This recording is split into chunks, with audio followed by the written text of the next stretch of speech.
Bismillahirrahmanirrahim. Assalamualaikum warahmatullahi wabarakatuh.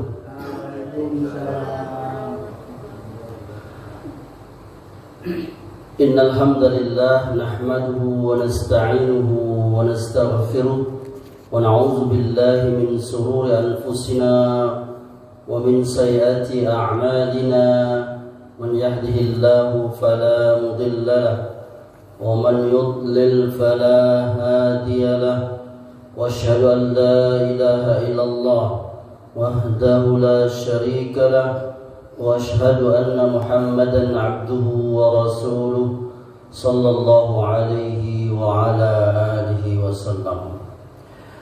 Jamaah salat maghrib dan isya Masjid Al-Khalid yang dimuliakan oleh Allah, alhamdulillah kita bersyukur kepada Allah Subhanahu wa taala atas segala nikmat yang Allah berikan kepada kita, sehingga kita bisa dapat tetap melaksanakan ibadah kepada Allah Subhanahu wa taala.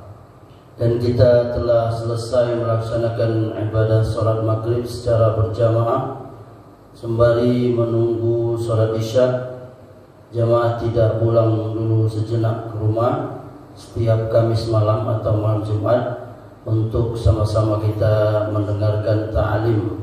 Semoga Allah Subhanahu wa taala menerima ibadah kita dan menambahkan ilmu dan pemahaman kepada kita. Amin ya rabbal alamin. Salawat beriring salam kita sampaikan juga kepada Nabi yang kita cintai, Muhammad sallallahu alaihi wasallam. Nabi uswatun hasanah kita, qudwah kita. Dan semoga juga kita semua termasuk kepada orang-orang yang bersama beliau di dalam surga nanti. Jamaah rahimakumullah, saya akan melanjutkan pelajaran adab-adab Islam kita. Pada pertemuan pekan yang lalu kita selesai pembahasan bab syafar, yakni bepergian. Maka kita masuk ke bab berikutnya, masih di huruf sin, yakni bab salam atau assalam. Mengucapkan yaitu assalamualaikum warahmatullahi wabarakatuh. Ini merupakan amal yang disyariatkan di dalam agama kita. Ya, amal yang disyariatkan di dalam agama kita.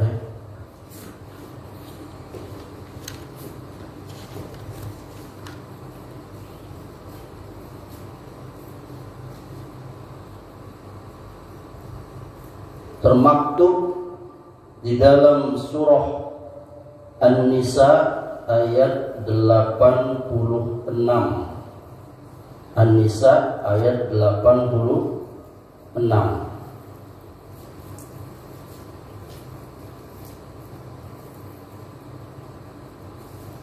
Di mana Allah Subhanahu wa taala berfirman, wa iza huyyitum bitahiyyatin wa hayyu bi ahsana minha aw rudduha innallaha kana ala kulli syai'in hasiba.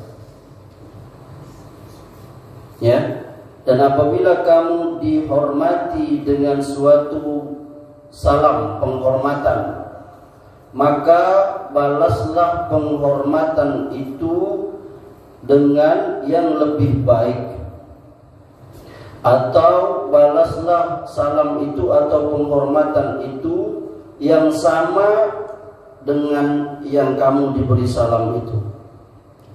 Sungguh Allah memperhitungkan segala sesuatu. Nah, ini ayat 86 dari surah An-Nisa. Ini yakni berbicara tentang salam. Dan juga termaktub di hadis-hadis dari Nabi sallallahu alaihi wasallam tentang pensyariatan salam itu. Dan disunahkannya kita mengucapkan salam, dan juga dorongan atau perintah bagi kita untuk melakukannya. Ya, jadi salam ini jangan dianggap remeh. Ucapan salam kita kepada sesama kita itu adalah syariat agama, syiar agama. Oleh karenanya kita akan membahas yakni beberapa adab-adab yang berkaitan dengan salam ini. Yang pertama, menyebarkan salam. Ya,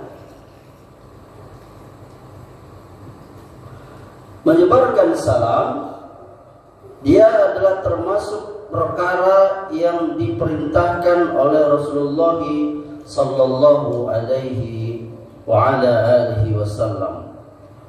Beliau bersabda, apa kata beliau? Afshis salam wa at'imit ta'am wasilil arham wa kum bil laili wan nasu niyam thumma dukhulil jannata bis salam.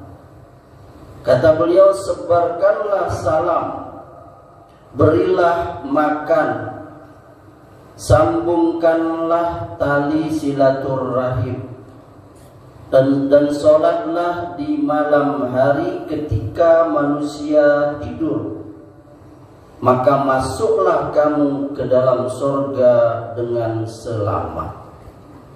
Ini hadis dikeluarkan oleh Imam Ahmad, Ibnu Hibban, Al-Hakim dari sahabat Abu Hurairah radhiyallahu anhu. Jadi di sini ya, Nabi mengatakan ada beberapa hal yang menyebabkan kita bisa masuk ke dalam surga. Jangan main-main, ternyata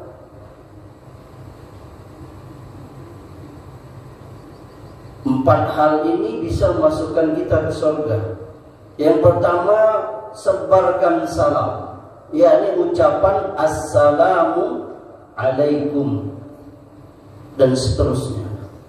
Yang kedua, berilah makan. Nah, jadi memberi makan itu syariat agama kita. Terlebih lagi kepada orang yang membutuhkan makan. Sampai kepada yang kita anggap remeh, misalnya mentraktir kawan, mengajak tetangga makan, itu ajaran agama. Apalagi bersedekah makan, itu sebesar-besar pahala. Kemudian menyambung tali silaturahim. Ar-Rahim itu makna tempat kita dikandung ibu. Jadi maksud silaturahim itu jamaah, itu menyambung kita kepada orang yang kita ada hubungan darah. Itu namanya silaturahim, hubungan darah, ya, sepupu, paman kita, apalagi, pokoknya semua yang kita punya hubungan darah. Kalau sesama muslim, misalnya tetangga, apa itu namanya ukhuwah. Apa? Ukhuwah, persaudaraan. Yang dimaksud silaturahim, atau kalau bahasa kita silaturahmi, nah itu saudara yang kita punya hubungan kekerabatan. Itu wajib disambung. Karena apa? Karena sebagian manusia ada yang memutus silaturahim itu. Betul kan? Betul? Ada saudara, sesama saudara tidak berteguran. Ada. Ini dilarang dalam agama kita. Harus sambung silaturahim. Apalagi di zaman sekarang, cara bersilaturahim itu lebih mudah lagi. Yakni via komunikasi, medsos di sana. ada WhatsApp, ya kan? Itu cara bersilaturahim lebih mudah. Apa kabarnya, tentang ucapan, misalnya kemarin barusan Idul Adha, selamat hari raya Idul Adha, kepada orang-orang yang kita punya hubungan darah, sepupu, anaknya om kita, anaknya tante kita, paman, bibi, dua pupu. Kalau kami di Jambi itu dua pupu namanya. Kalau sepupu orang tua kita adik-beradik. Kalau dua pupu datuk kita yang adik-beradik. Nggak tahu saya kalau di Bengkulu apa, di Jawa mungkin ada juga. Kalau di Jambi itu dua pupu namanya. Kalau datuknya yang bersaudara. Kalau orang tua bersaudara sepupu. Apalagi itu nisan, apa segala macam. Bahkan itu ada yang sebab pernikahan, ada juga saudara sebab pernikahan, ya kan? Jadi kenal, ya kan? Karena misalnya abang kita nikah dengan dia, ayu kita nikah dengan dia, lalu dia punya anak, jadi keponakan kita.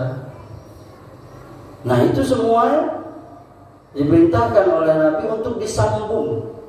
Haram kita memutus silaturahim itu, nggak boleh. Boleh kita memutus silaturahim itu, boleh tak ayahanda? Boleh gak mas? Boleh, tapi paling lama berapa hari? Berapa? 3 hari. Itu Nabi mengatakan boleh. Dan berteguran suami istri, ya berteguran Ustaz, boleh tak boleh? Tapi paling lama berapa? 3 hari. Boleh tak teguran? Enak tak berteguran 3 hari? Anda lagi marah sama istri, istri lagi marah sama suami, boleh tak teguran? Tapi batasnya kata Nabi 3 hari. Nanti ada pembahasannya. Jadi ternyata Islam juga ada, yakni sarana untuk melampiaskan kekesalan, tapi tidak boleh berlebihan. Nah, itu menariknya Islam tuh di situ. Islam tuh bukan menutup pintu manusiawi. Manusia tuh ada juga ininya marahnya tuh ada.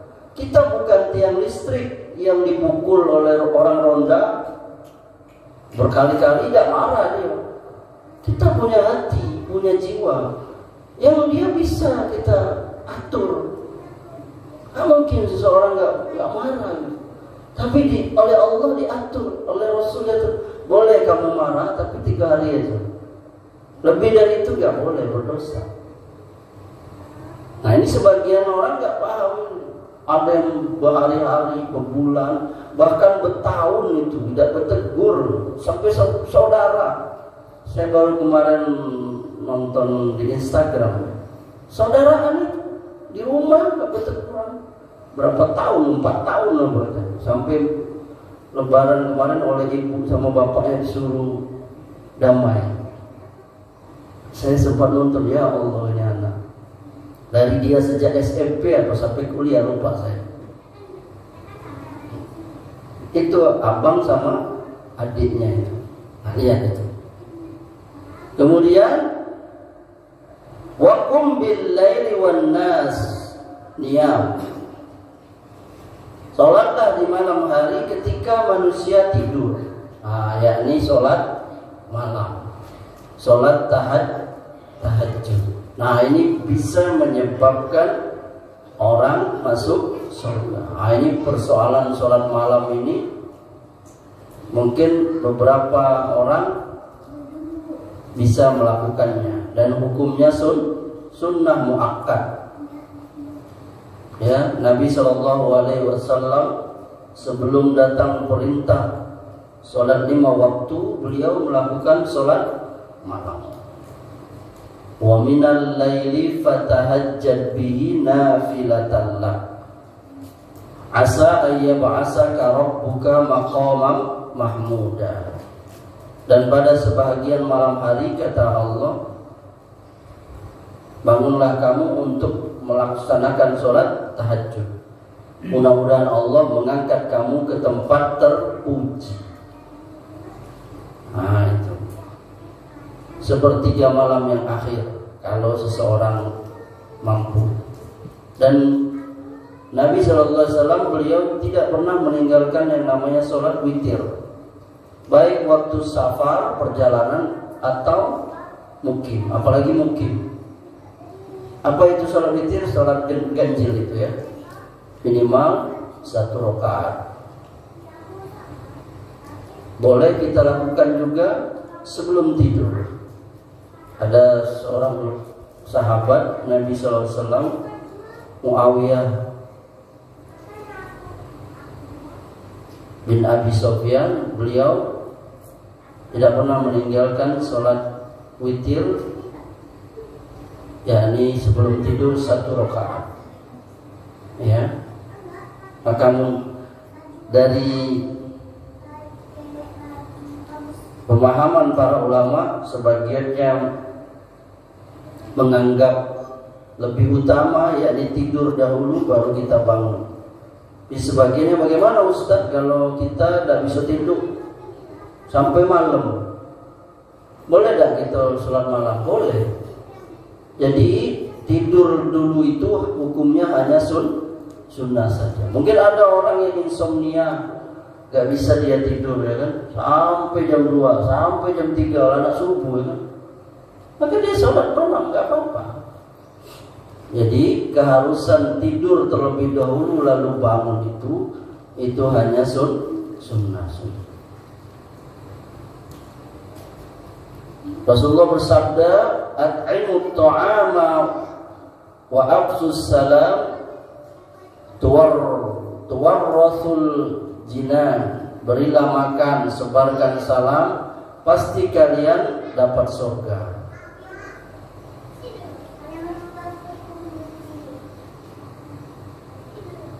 Menyebarkan salam juga itu jaminannya selamat dunia akhirat. Sebagaimana sabda Nabi, afsus salam taslamu, sebarkan salam, niscaya kalian akan selamat.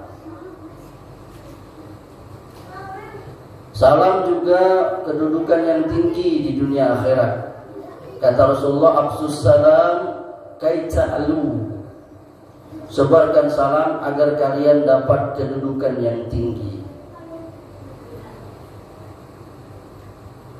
Nabi juga pernah ditanya, amal Islam itu apa yang terbaik Rasulullah?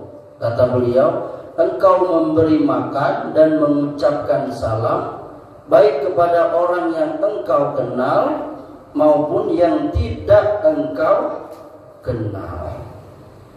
Ini hadis dikeluarkan Bukhari dan Muslim dari sahabat Ibnu Umar.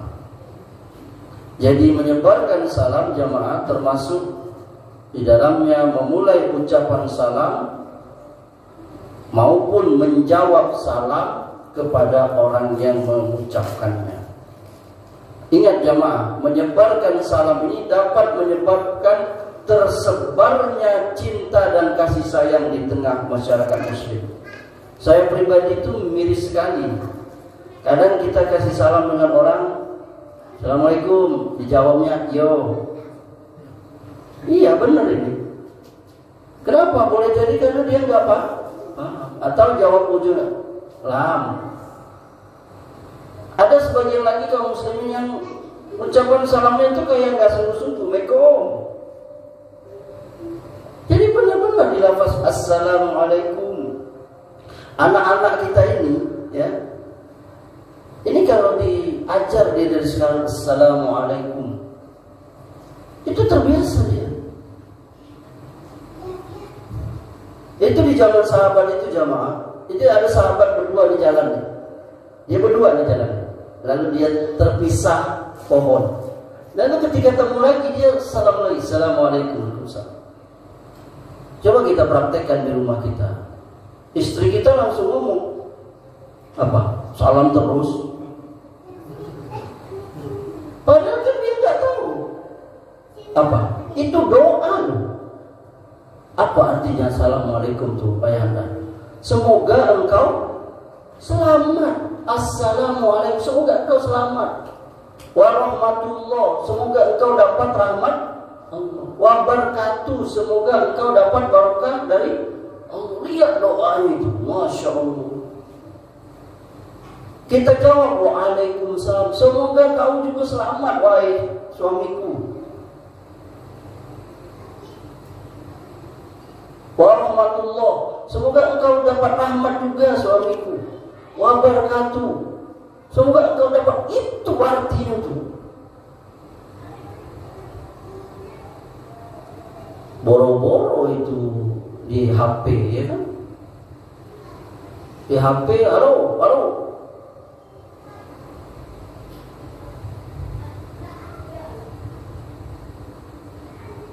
Nah, lihat tadi, bahkan kita katakan itu kalau kita menyebarkan salam ini jamaah, itu akan tercipta saling mencintai. Ini Nabi, bukan saya yang ngomong. Ini saya bacakan ya hadisnya. Hadis riwayat Hakim. Kata Nabi, "Absus salam bainakum tahabbu." Sebarkan salam di antara kamu, niscaya kalian saling mencintai. Ini Nabi yang mengatakannya. Jadi kalau kita nak menyebarkan cinta kasih di kampung kita ini, di RT kita ini, sebarkan salam. Saya terbiasa itu kalau naik motor ketemu anak-anak. Apalagi dulu waktu di Jakarta, masih saya ngontrak di Taman Mini Pintu 2. Kondisinya padat kan, lewat gang-gang itu. Assalamualaikum. Sampai saya terkenal di situ Ustaz Salam. Udah salam, Ustaz Salam. Ada kawan saya lagi, satu lagi Ustaz Antum. Ngapa? Karena sering ngomong anak antum, jadi disebut anak Ustaz Antum. Saya dikenal Ustaz Salam, Ustaz Salam. Karena hobi dengan anak-anak, Assalamualaikum. Jadi karena seringnya saya dengan anak Assalamualaikum, sebelum saya sampai ke tempat anak-anak bermain, mereka Assalamualaikum Ustaz. Mereka ini di sini juga nih, di warung-warung ini ketemu anak Assalamualaikum.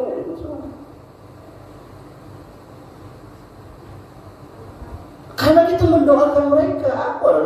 Semoga engkau selamat. Kalau untuk anak-anak, wahai anak-anakku, warahmatullah, semoga engkau dapat rahmat Allah, wahai anak-anakku, wabarakatuh. Lihat itu, Masya Allah.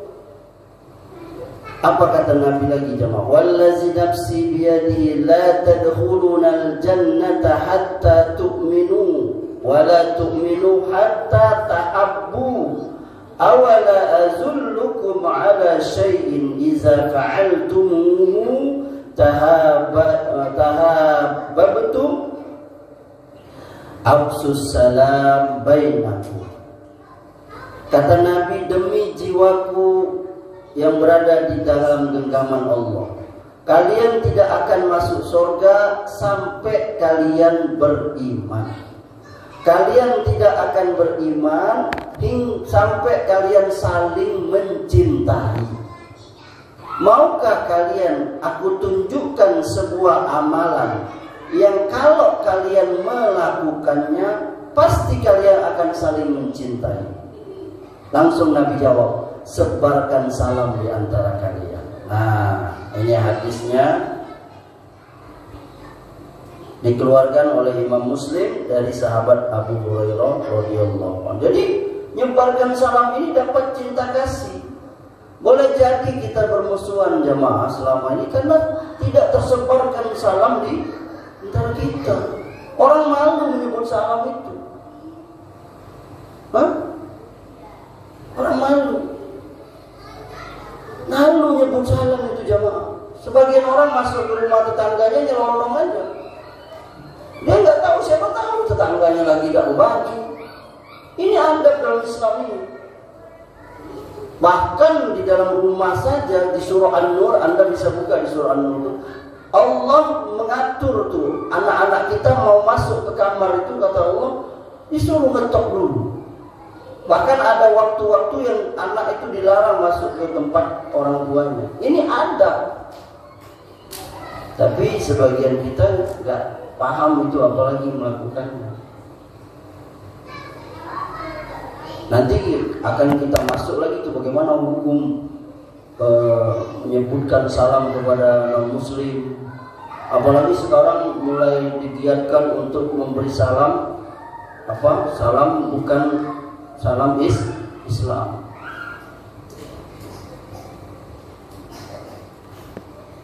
Salam Islam aja kita belum tersebar, lah kok kita mau nyebarin salam bukan agama kita.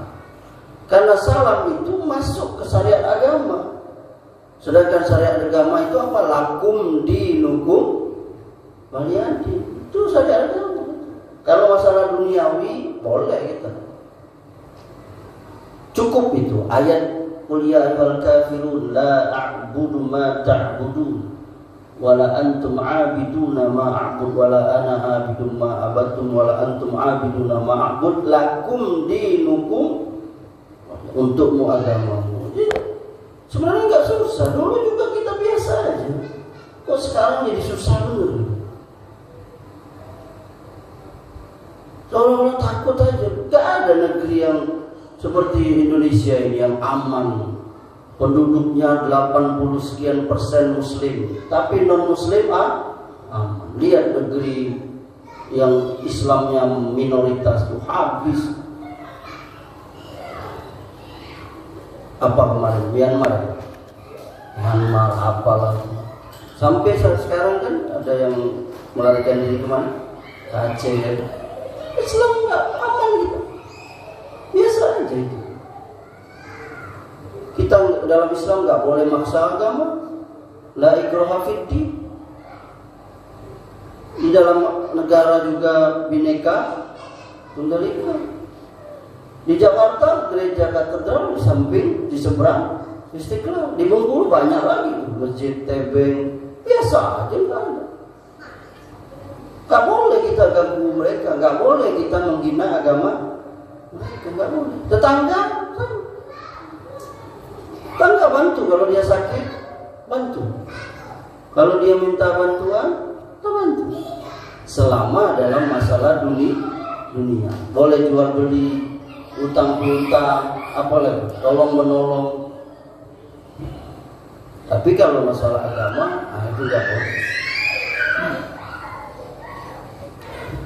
Kemudian yang kedua, seseorang memulai salam kepada orang yang ia jumpai. Memulai salam itu termasuk hak seorang muslim atas muslim lainnya. Jadi Anda punya hak dari saya punya hak dari Anda. Berarti kalau hak itu berarti kewajiban kita bagi orang lain karena itu haknya. Apa itu kata Rasulullah? Hakul muslim alal muslim sittun. Hak muslim atas muslim lainnya ada 6.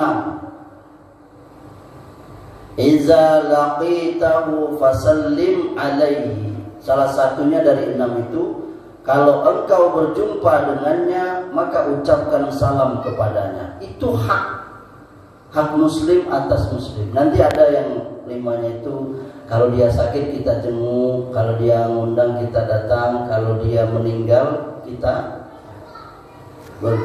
takziah datang menguburkan dan sebagainya. Ya, jadi kita memulai. Kita terus yang ngucapin salam duluan, gak apa-apa. Kita mau dapat pahala. Nabi mengatakannya tadi. Nabi mengatakan iza laqiya rajulu akhahul muslim falyaqulis salamu alaikum warahmatullah. Kalau seseorang jumpa dengan saudaranya sesama muslim, maka hendaklah ia mengucapkan assalamu alaikum warahmatullah. Kita mulai di masjid kita ini. Datang assalamualaikum, pulang assalamualaikum. Itu di rumah kita juga itu. Kemudian Nabi SAW beliau pernah ditanya, ada 2 orang laki-laki Rasulullah. 2 orang laki-laki bertemu, siapa di antara keduanya yang memulai salam? Maka Nabi menjawab, aulahuma billah, yakni yang lebih utama kedudukannya di sisi Allah. Ini hadis riwayat Tirmizi. Lihat jawaban Nabi itu ya. Dia ditanya, siapa yang lebih, ya Rasulullah, aku kalau bahasa gitu ya, ada 2 orang bertemu. Siapa yang mulai apa? Jawab salam. Memulai memberi salam. Kata Nabi, yang lebih utama kedudukannya di sisi Allah. Berarti kalau kita mau kedudukan kita lebih utama di sisi Allah, berarti kita yang memulai salam kalau kita ketemu. Beda nanti babnya, misalnya kalau orang di kendaraan mengucapkan salam pertama kali kepada orang yang sedang duduk-duduk. Orang yang bertamu mulai salam kepada yang tuan rumah. Nah, termasuk juga ini sebenarnya kalau kita pakai HP itu, yang mengucap salam pertama kali itu orang yang nelpon, bukan kita yang jawab. Tapi kita kan biasa tuh, malah yang kita yang ngangkat telepon itu yang pertama kali. Harusnya mereka yang nelpon dulu. Kita diam aja waktu HP kita ditelepon, kita terima, kita tunggu. Itu sama. Logikanya sama kayak kita bertamu rumah orang. Orang bertamu ke rumah kita, masa kita di dalam dulu salam, assalamualaikum dulu, kan kita nggak tahu. Sama seperti itu. Jadi lewat telepon itu kan bab fikih kontemporer. Zaman Nabi nggak ada, cuman itu. Tapi siapa yang mulai salam? Ya orang yang nelpon. Itu yang pertama. Yang kedua, karena boleh jadi yang nelpon itu kita tidak tahu siapa, ya kan? Itu. Apakah dia Muslim atau bukan? Kita ada nomor baru, lalu kita assalamualaikum. Itu jawab, setelah kita angkat telepon, assalamualaikum warahmatullahi wabarakatuh. Siapa bu? Maaf Pak, saya ikut. Padahal dia non Muslim misalnya. Itu contohnya itu ya. Jadi fikih kontemporer ini kita tahu tentang bab salam itu. Yang ketiga, senantiasa menggunakan lafaz salam dalam Islam. Ini jadi setiap Muslim pakailah lafaz syariat kita itu. Gak usah pakai lafaz-lafaz salam syariat agama di luar kita. Karena tadi kita sudah ucapkan ya, bahwa isi daripada assalamualaikum warahmatullahi wabarakatuh itu bagus sekali itu, keselamatan, rahmat Allah dan berkahnya itu. Nabi juga bersabda, ketika Allah menciptakan Adam dan meniupkan ruh kepada Adam, maka dia pun bersin dan Adam mengucapkan alhamdulillah, yakni dia memuji Allah. Maka Allah berkata kepadanya, semoga Allah merahmatimu wahai Adam. Pergilah kepada malaikat, para malaikat itu, yakni malaikat yang sedang duduk di majelis. Kata Allah, ucapkanlah kepada mereka assalamualaikum. Maka malaikat menjawab waalaikumsalam warahmatullahi. Maka Adam kembali kepada Allah. Maka Allah berkata apa jemaah? Inna hazihi tahiyyatuka wa tahiyyatu banika bainahum. Kata Allah, ini adalah ucapan salammu dan ucapan salam anak cucumu. Ini hadis Tirmizi, Ibnu Hibban, Hakim dari sahabat Abu Hurairah. Jadi ternyata ucapan salam ini jamaah itu langsung Allah yang mengajari, yakni mengajari Nabi Adam. Ketika Allah ciptakan Adam, ya, lalu dia bersin. Ternyata bersin itu memang sifat manusia. Nggak ada manusia yang tidak bersin. Adam ini diceritakan di hadis ini. Lamma khalaqallahu Adam, ketika Allah menciptakan Adam, wa nafakha fihi ruh, atasa, dan masukkan ruh ke badannya. Faqala, dan dia bersin. Nah, faqala alhamdulillah, dia sebut alhamdulillah. Nah, jadi kita kalau bersin itu alhamdulillah. Ada tempat bersin ya. Orang yang mendengar apa? Yarhamukallah. Nanti dijawab lagi sama yang bersin, yahdikumullah. Ini syariat yang banyak hilang di tengah-tengah kaum muslimin. Hacim, alhamdulillah. Orang yang dengar gak mendoakan dia. Karena apa? Banyak yang gak tahu.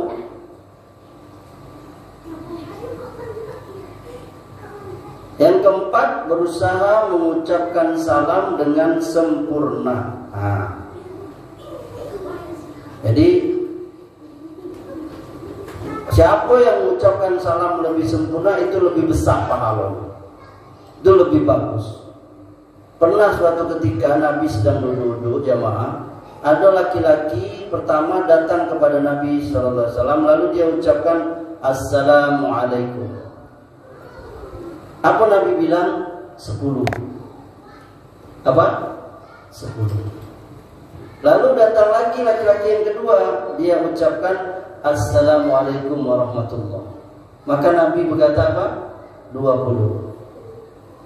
Lalu datang lagi laki-laki yang ketiga, dia ucap Assalamualaikum warahmatullahi wabarakatuh.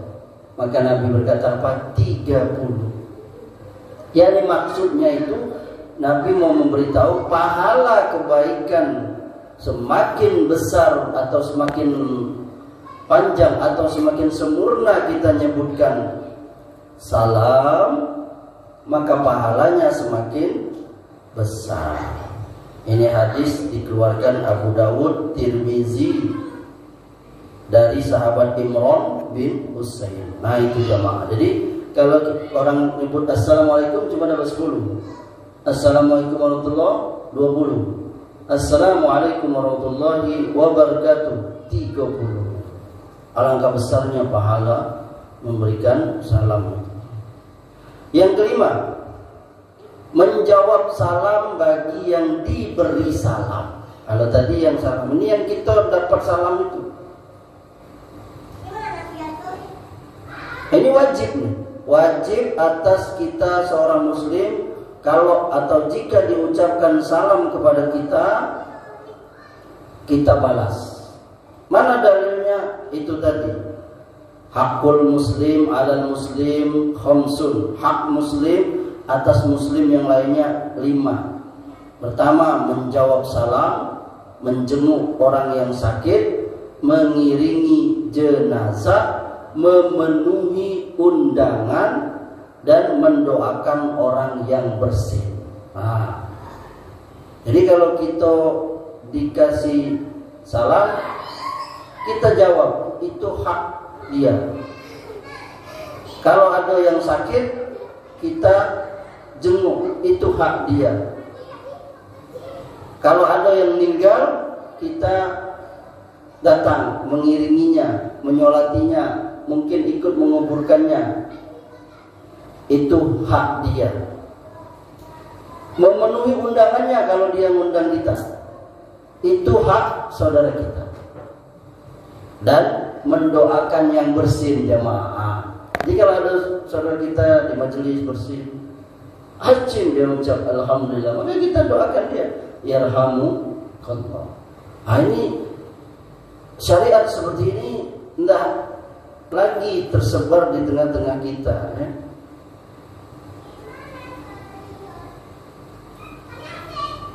Nah kemudian bagaimana kalau misalnya orang banyak ya, ada yang memberi salam kepada mereka, apakah semuanya harus menjawab? Harus? Tidak. Mungkin sebagian, separuh, atau sebagian kecil tidak apa-apa. Maka kurang tepat juga kalau ada ustaz, kamu belum jawab semuanya, ulang lagi. Mungkin untuk lucu-lucuan gitu ya. Tapi kalau dia sungguh-sungguh itu kurang tepat. Dalilnya mana ini? Ini hadis dari Nabi SAW, diriwayatkan Abu Dawud dari sahabat Ali.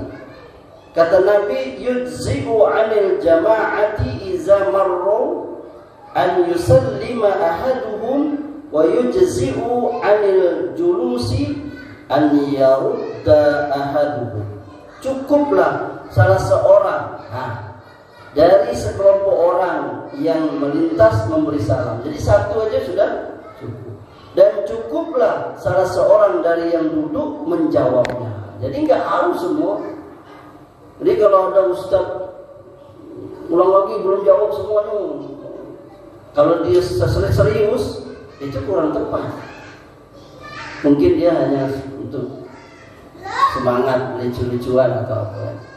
Kalau sudah jawab satu orang, udah cukup itu, udah memenuhi. Nggak harus semuanya menjawab. Beda kalau misalnya cuma satu orang saja. Saya kepada abang, assalamualaikum, itu waalaikumsalam. Tapi kalau kepada berempat ini, assalamualaikum, cukup. Gak perlu diulang nyuruh orang semua. Nah, ini dalilnya ya. Kemudian yang keenam, menjawab ucapan salam dengan yang lebih baik darinya atau yang semisal dengannya. Nah, jadi itu tadi kita baca ayatnya ya. Wa iza huyyitum bi tahiyyatin fahayyu bi ahsana minha aw rudduha. Kalau kamu diberi salam penghormatan, maka balaslah itu yang lebih baik, kata Allah, atau samalah. Kita dikasih salam oleh orang, assalamualaikum, kita jawab waalaikumsalam. Lebih bagus lagi apa? Waalaikumsalam warahmatullahi. Lebih bagus lagi apa? Waalaikumsalam warahmatullahi wabarakatuh.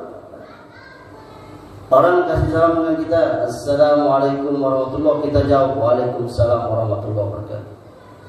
Assalamualaikum warahmatullahi wabarakatuh. Ada riwayat yang lain itu jawab lebih banyak waalaikumsalam warahmatullahi wabarakatuh wa maghfiratuh. Ada itu.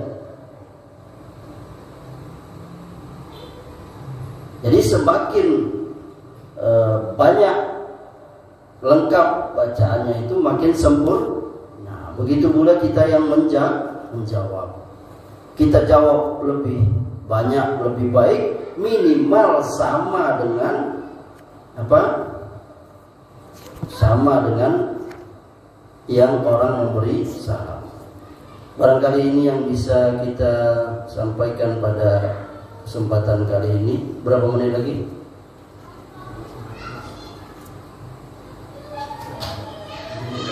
7 menit lagi. Ada yang ingin bertanya? Ya, silakan. Ini yang paling bagus mengucapkan salam, assalamualaikum warahmatullahi wabarakatuh. Tapi dengar ada yang mengucapkan begitu, umpamanya sholat. Ada assalamualaikum warahmatullahi, assalamualaikum warahmatullahi wabarakatuh. Iya, khusus untuk sholat itu ada beberapa riwayat. Ini salam dalam sholat ya. Waktu kita pelajaran sholat pada beberapa tahun yang lalu itu sudah masuk kitab bab salam sholat itu. Jadi bacaan salam sholat itu ada assalamualaikum warahmatullahi. Kemudian ke kiri assalamualaikum warahmatullahi. Ada hadisnya. Ada assalamualaikum warahmatullahi wabarakatuh. Assalamualaikum warahmatullahi wabarakatuh. Ada hadisnya.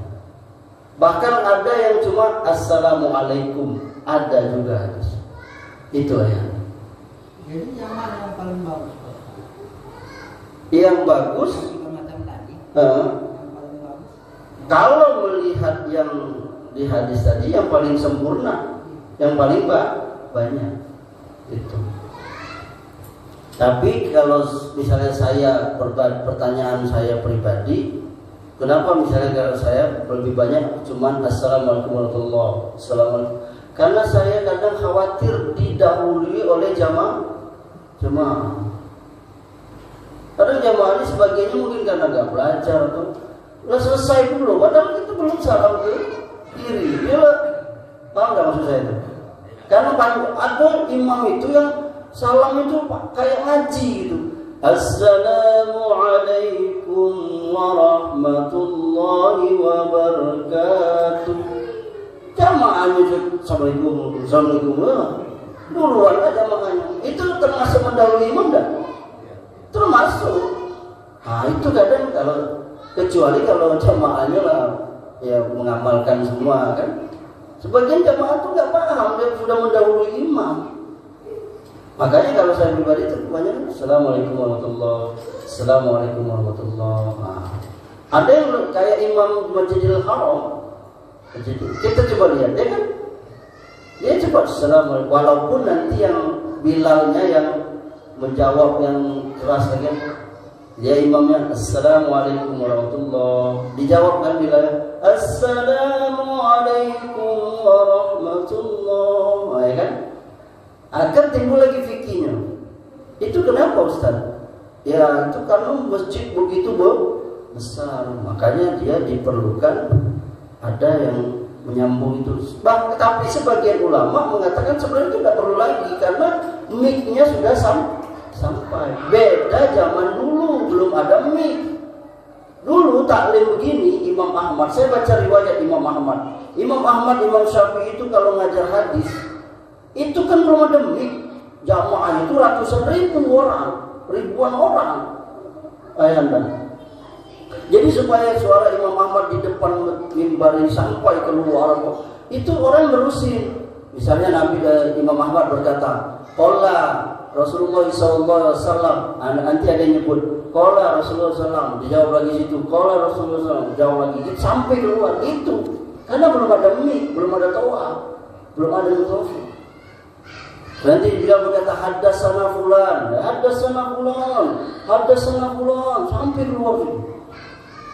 Kalau sekarang ini sudah pakai mic, ini saya ngajar ini mungkin kalau pakai mic keluar, orang di rumah bisa mendengar. Ah, itu ya. Jadi sebenarnya lebih utama itu ya, kalau menurut tadi minimal assalamualaikum warahmatullahi. Kemudian kadangkala kita di dalam dakwah atau di dalam melaksanakan syariat Islam itu karena belum tersebarnya sunnah itu, karena kaum muslimin banyak belum paham hingga timbul kegaduhan.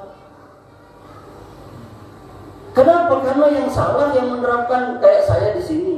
Orang nggak paham misalnya satu hal, tapi karena saya langsung ngamalin, orang jadi bingung. Paham nggak maksud saya? Padahal orang di situ nggak terbiasa seperti itu gitu. Langsung saya masuk situ. Paham maksud saya? Nah, orang biasa di sini assalamualaikum warahmatullahi, assalamualaikum warahmatullahi, sehari-hari begitu. Lalu saya masuk di sini, assalamualaikum warahmatullahi wabarakatuh. Orang itu bertanya-tanya kan, aliran aku lagi Ustaz. Padahal itu ada semuanya, tapi karena mereka nggak terbiasa dan kesalahan saya juga karena langsung praktek kan belum ngajar. Semoga paham ini maksud saya. Sama seperti dalam fikih itu luas sekali, maka kita nggak boleh kaku. Itu ada ustadz kawan saya, dia sholat pergi ke luar negeri Pakistan atau Bangladesh. Mazhab di sana itu Hanafi, kita kan Syafi'i. Kebanyakan ya. Kita biasa makmum itu kalau imam ghairil maghdubi alaihim waladdallin, itu makmum apa? Semua amin. Nah, dia di situ dia sendiri yang jawab amin ayahanda. Ternyata mazhab di situ yang bilang amin itu hanya imam saja. Jadi makmumnya diem. Jadi dia aku lah kencang-kencang gitu. Punya aku sendiri yang masalahnya di situ kan. Nah itu masalah fikih lainnya. Semoga bermanfaat. Assalamualaikum warahmatullahi wabarakatuh.